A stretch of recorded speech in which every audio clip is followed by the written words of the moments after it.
So I'm not a conspiracy theorist in any way, shape, or form, and I want to really preface this video, YouTube overlords, and say that I am not asserting that what I'm about to talk about is true or real. What I am saying is that we should take a look at it, that people should take a look at what Lauren here, L at some B I know, has discovered last night. So here's what happened.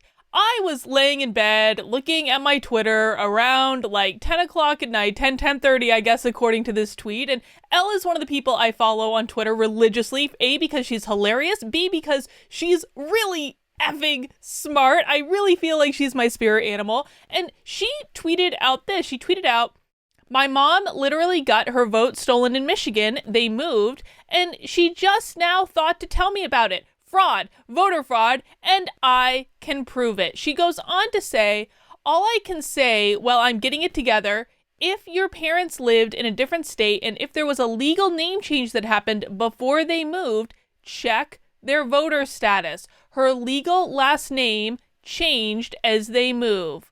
And she gave more information about that. Basically, what had happened is Elle's mom received text messages from a state that she did not live in, reminding her to vote, and didn't tell Elle about this until last night when Elle had an epiphany that, oh my gosh, if you move a state and change your name and never took your previous name off the voter rolls where you used to live, that could actually end up being a problem. And it made me think of when I moved to New Hampshire. I moved to New Hampshire in 2011. I bought my home here. I moved from Vermont, where I had lived all my life, with the exception of when I lived in other places to go to school, but I was always registered to vote in Vermont. Now, when I left the state of Vermont, I didn't do anything about my voter registration. It was the same as it was. I was registered under my maiden name in my hometown in Vermont to vote. Well, I moved to New Hampshire. About 6 months after I moved to New Hampshire, I got married and I changed my name.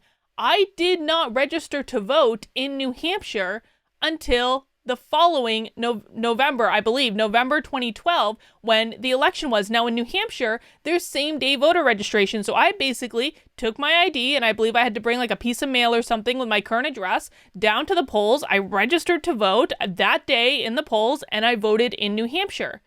I was still registered to vote in Vermont under my maiden name. Now, I want to be very clear about this, again, YouTube overlords, because I'm not a conspiracy theorist. I did actually look into my voter registration in Vermont, and at some point my name got cleaned off the voter rolls. All fine, well and good.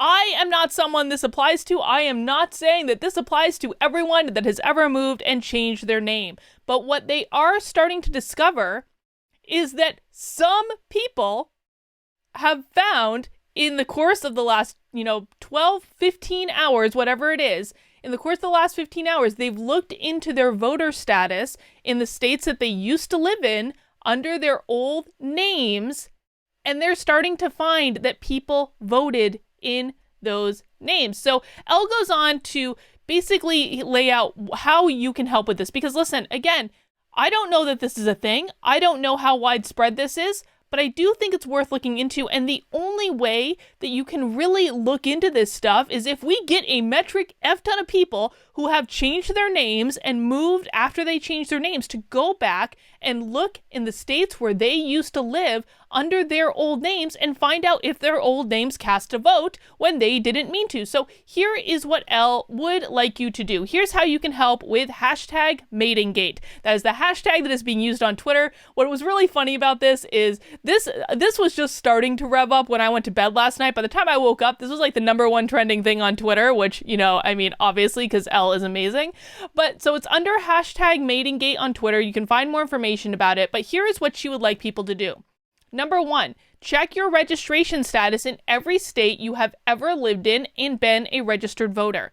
Number 2, if you can check whether or not a ballot was cast, even better. Number 3, if you get a text from a different state asking about your vote, let her know. And there's a way I'm going to give you to let her know in a second.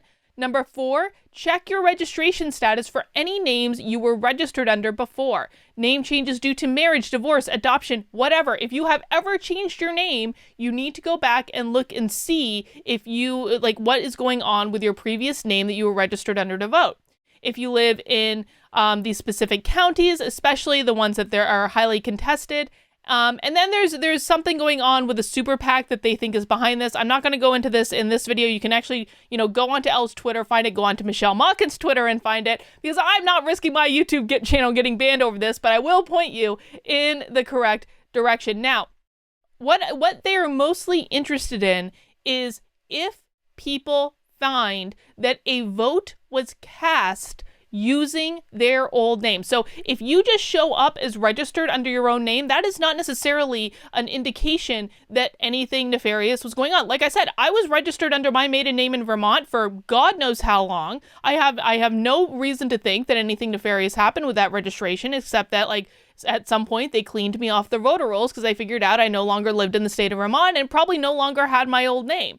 But that's not nefarious necessarily, that you show up as registered in multiple states if you registered and then never took yourself off the rolls. That's a common thing, right?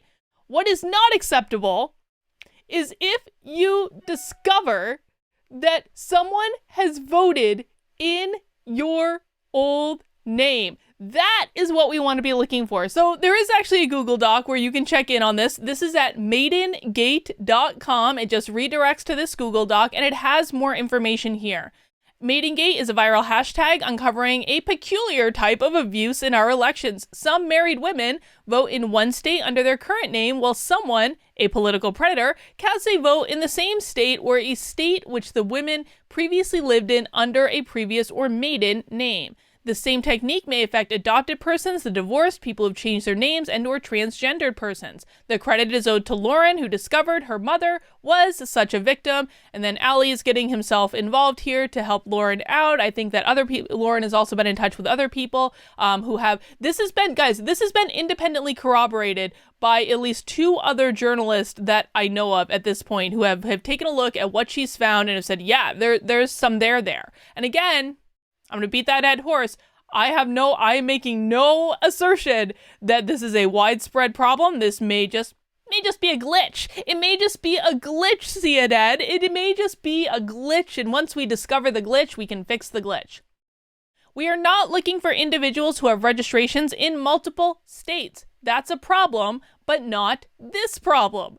We are not even looking for individuals who are registered multiple times in the same state. Again, a problem, but not the scope of the problem. We are looking for individuals who voted in this election or chose not to, but also had another vote cast in a previous legal name of theirs at an address they previously occupied. So what they've done in this Google Doc is they've given you a list, they've laid it all out for you. Here is how, based on your state, where you go and check this out. Again, this is all at maidengate.com. So they made it super easy for you just to go in and just check. Now, what to do if you find a problem. So number one, first you want to look up your voter registration status, and even better, the status of any ballots cast. And what they're finding is, listen guys, some people are popping up and saying, yeah, I actually discovered that a ballot was cast in my maiden name. We've got this one here. My maiden name was used to vote in at least one previous address, and I have filed a report with the DOJ.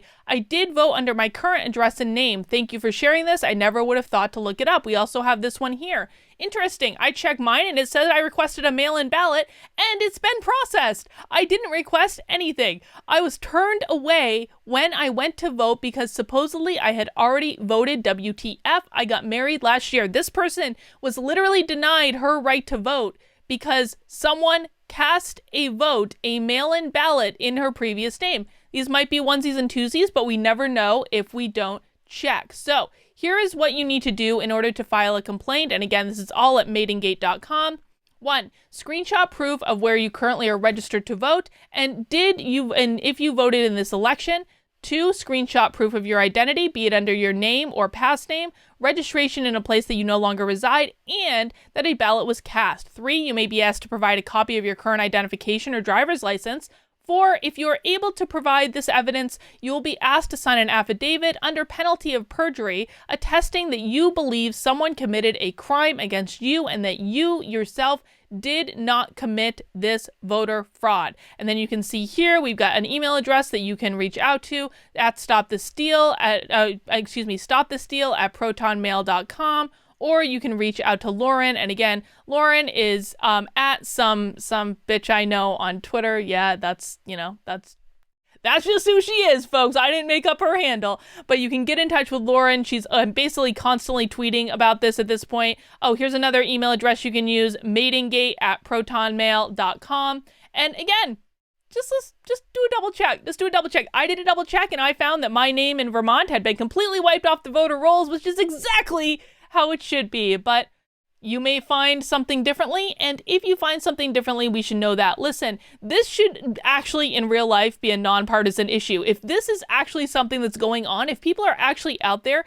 casting votes in the name of people who changed their name years ago and moved and you just don't know about it, then this is actually a problem that needs to be solved regardless of whether you support Trump or whether you support Biden. But the only way to actually identify it and solve it is if they get people to look it up. So go to maidengate.com. Again, I'll pull this up right here. This has all the instructions that you need. I will link it in the description below. If you've ever changed your name, let's give it a little look-see. Just see what you find. All right, folks, that's all I've got for right now. I'll see you soon.